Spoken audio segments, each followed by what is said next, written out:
Hi, welcome to Continuing Education's Tips for Teachers. Today we're going to talk about engagement. In a small class setting, one technique to enhance the learning experience is to successfully engage your students in their learning process. According to Wikipedia, student engagement occurs when students make a psychological investment in their learning.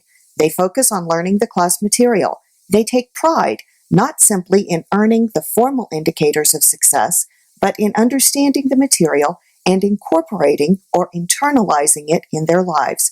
Student engagement requires that instructors actively seek to create the conditions that foster this reaction.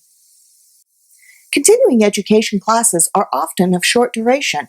Instructors don't have the luxury of taking a lot of time in engaging their students or in getting to know what's important to them. One technique for successfully engaging your students is to learn their names at the beginning of class and then use those names throughout the day.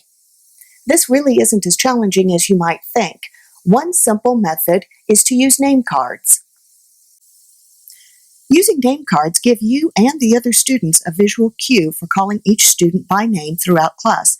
It also creates an opportunity for everyone to learn more about each other. If you prefer to use a greener option to the name cards, you may want to draw a grid of your classroom setup on your class roll while you're waiting for class to start.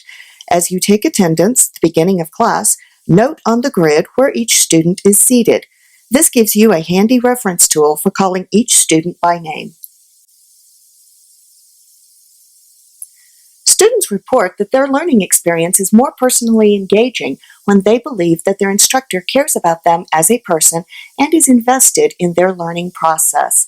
One good method for this is to learn and use your students' names. I always feel really good when an instructor takes the time to learn my name. When an instructor does this, I feel that the instructor is interested, that I'm learning something in the class.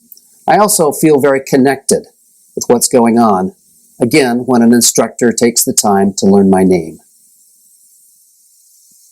Thank you for joining us for Continuing Education's Tips for Teachers.